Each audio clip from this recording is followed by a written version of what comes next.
On August 15, 1967, Victor Hoffman left his parents' home in the early hours of the morning.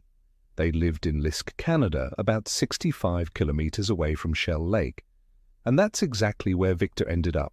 During the night, he later said that that hadn't been the plan. He'd simply gotten into his parents' car and started driving.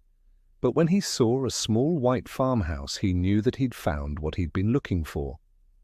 The house belonged to the Peterson family, a farming family made up of the 47-year-old farmer and war veteran James Peterson, his 42-year-old wife Evelyn, and their 7 children. Only 3 weeks before that fateful night, the Petersons had been celebrating some good news.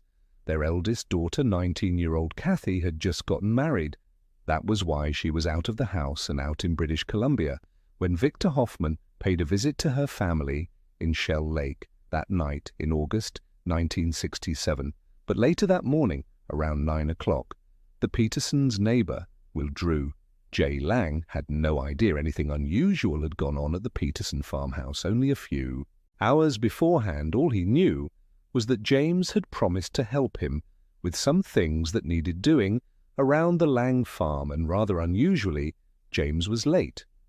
Well, Drew opened the door to the Peterson farmstead, already laughing and ready to tease James for sleeping in, but then he saw his neighbor, and Will Drew knew that he'd totally misjudged the situation. James was lying on the kitchen floor, covered in blood bullet wounds, littering his body. It didn't take much to see that James was already deceased,